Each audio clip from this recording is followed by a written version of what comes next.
भगवान श्री योगी रामसूरतकुमार की जय। सर्वं योगी रामसूरतकुमारार्पणमस्तु।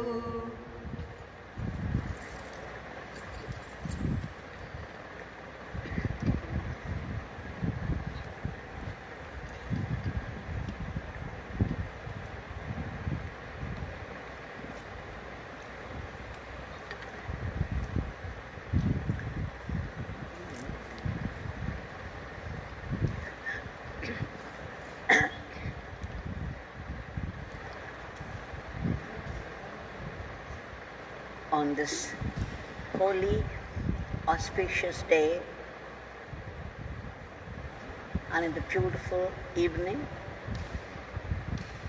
we have had the fortune of singing the powerful Nama Yogi Ramsuratkumar in the Raga Amritavarshi.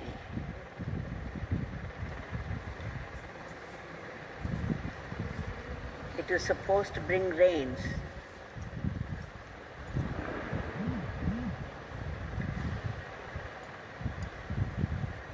But then, it's not in the raga, neither in the way of singing. It is with the divine to decide. We know it only too well because Bhagwan has said so many times.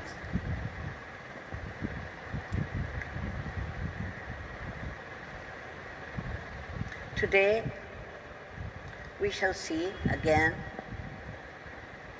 Bhagwan Yogi Ramsuratkumar in the eyes of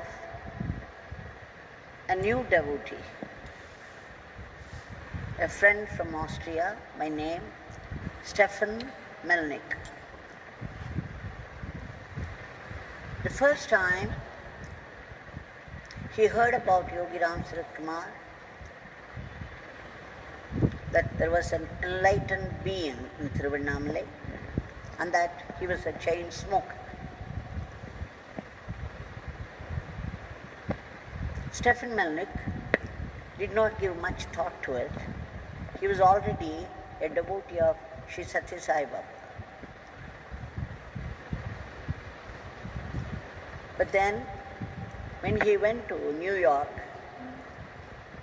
there was a powerful seer who said to him that in this life he had two spiritual teachers and that the second one he would meet with would bring about a total transformation in his inner and outer lives. He was very impressed with it, and then he wanted to go and see the second one. That is when he heard about Yogi Ramsuratkumar of Thiruvanamalai.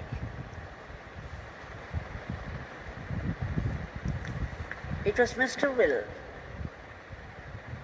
They used to call him Yogi Will. Mr. Will, who told Stefan Melnick about Yogi Ramsuratkumar, how powerful he is and in what high state he lived.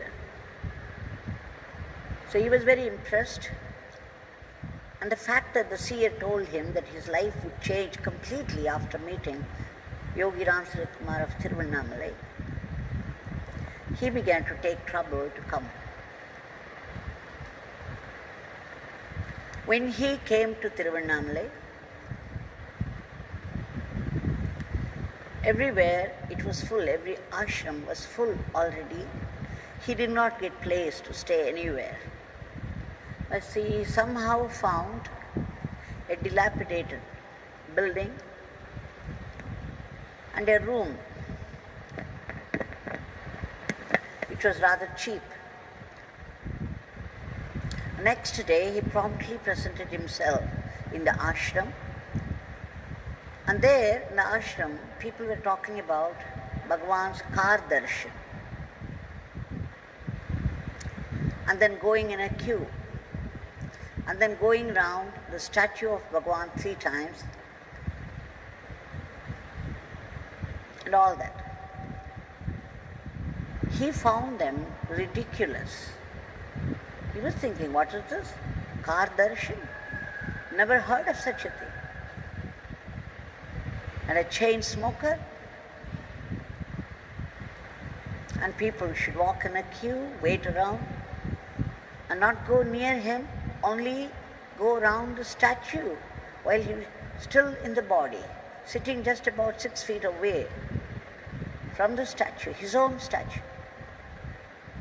All these seemed ridiculous to him, but all the same, because the seer had predicted, he was very curious.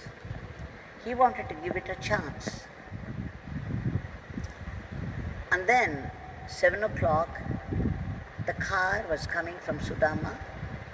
Bhagwan raised his hand, even while the car was driving slowly. People were standing in a queue from the gate. And Bhagwan raised his hand and was blessing everyone, looking straight into their eyes. And that did something to him, because he saw beams of energy waves coming from his hand. This was something he was not prepared for, because he already decided everything was ridiculous about the ashram. And suddenly, he saw this God-man coming in the car with his raised hand, and waves of high energy, white beams of light, pouring out of his hand, falling upon people. He was quite shaken. He didn't expect this. And then after that, he was prepared for anything. He wanted to sit near him. He wanted to have an interview. And then, of course, he gave his name.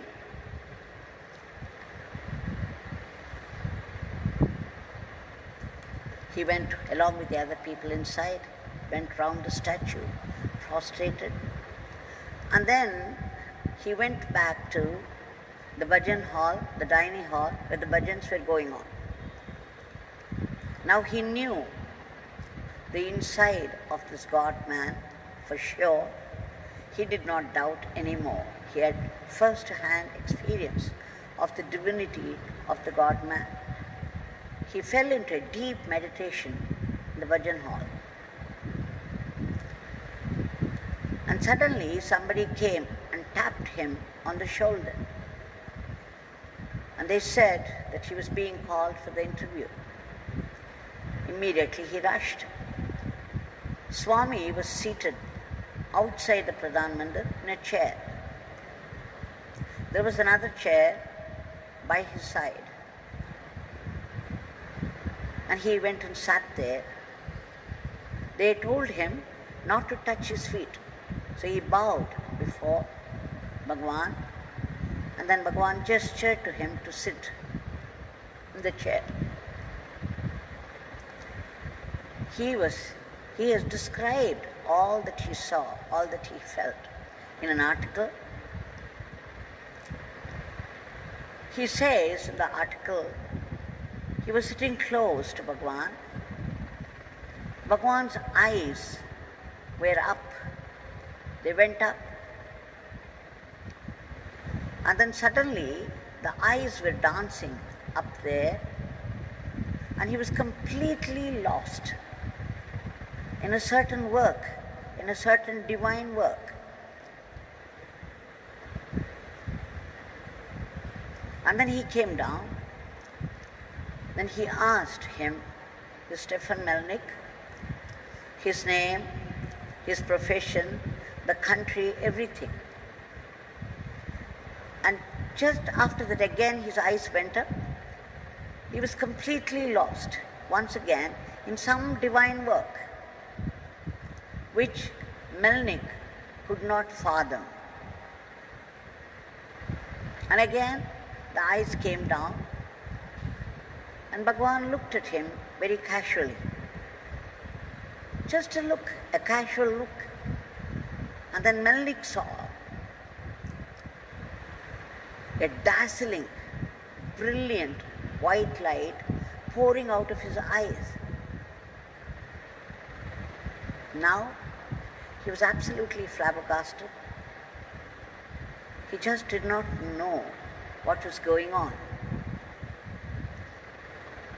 And then again, Swami's eyes went up.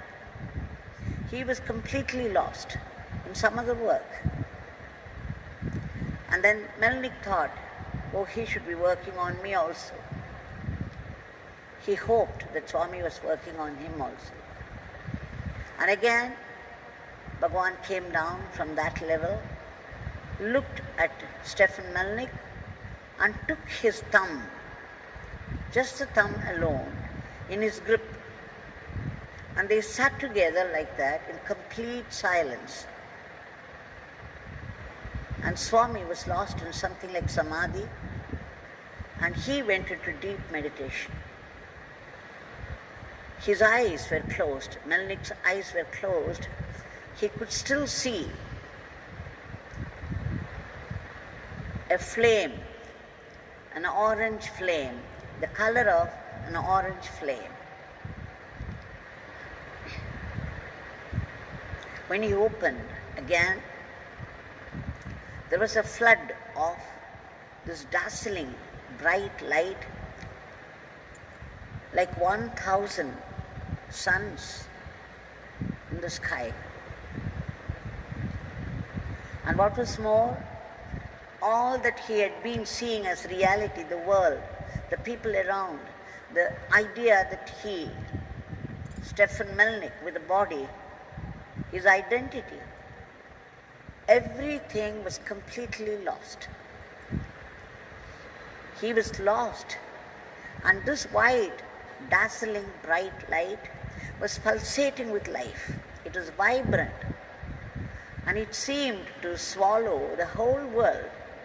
And nothing else remained. The world completely disappeared. He himself disappeared. Swami disappeared. There was only this vibrant, dazzlingly bright light, pulsating, living. It lasted a few seconds. He had no idea how long it was. And then as suddenly, Swami became casual, and he opened his eyes and he saw Swami again. The world returned, and his own identity returned.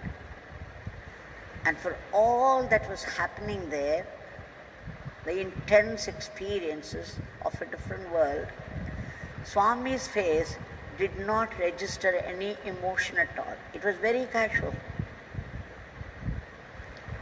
There was absolutely no change, no expression of the experience that just happened. And then Swami smiled and dropped an apple or something into his hand, a fruit. He said, this beggar leaves you. And he took a few steps, and then Bhagwan shouted once again with a smile, with both his hands raised in benediction. My father blesses Stefan Melnick.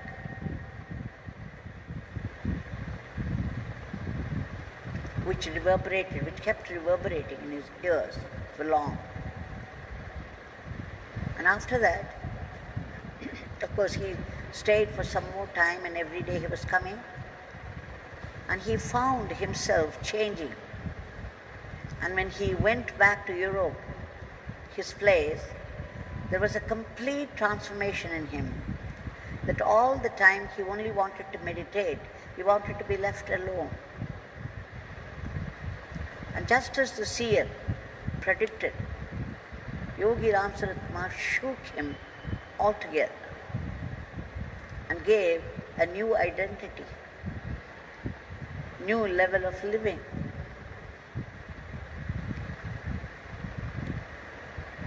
Just imagine his impressions when he came inside the ashram. Everything seemed ridiculous, and above all, the supposed God-man was a chain smoker. He ridiculed it. He ridiculed everything that was happening in the ashram. Little prepared for what was to follow. But after that, the very first look at Bhagwan in the car darshan which he ridiculed, the very car darshan, just the raised hand of Bhagwan, and he saw beams of pulsating energy, white light, falling upon everybody. Many people saw his hand raised, that's all. But nobody knew what was involved. Of course, they knew only from things that happened afterwards in their life. But here, he could see what was happening even while it was happening.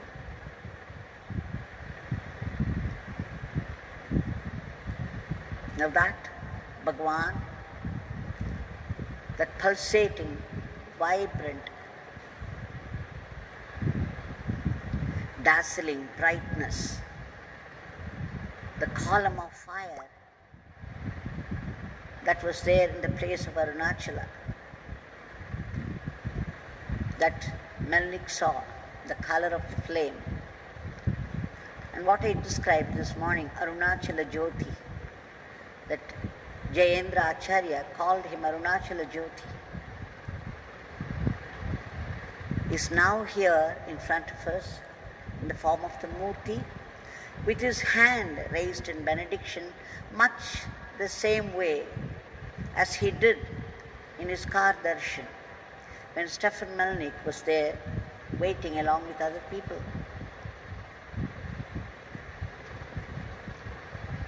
So, and we have had this golden opportunity, the tremendous opportunity of singing his powerful Nama. And now we shall submit our prayers, and today being the highly auspicious day dedicated to the Guru, we shall add this prayer. We shall submit a prayer at his feet before our usual prayer. Bhagwan, beloved Bhagwan, bless every one of us here who are caught in the Maya, who are ignorant of what is involved, who do not see anything beyond this body and the world that seems so real to us. Please bless every one of us who chant your name, who depend upon you for their life, for constant remembrance of God, for both inner and outer transformation. Every one of us. May you shower. Today we sang the Nama Sankirtan in the Raga Amritavarshini, which is meant for the downpour of rain. Now we seek the downpour of your grace upon all your devotees.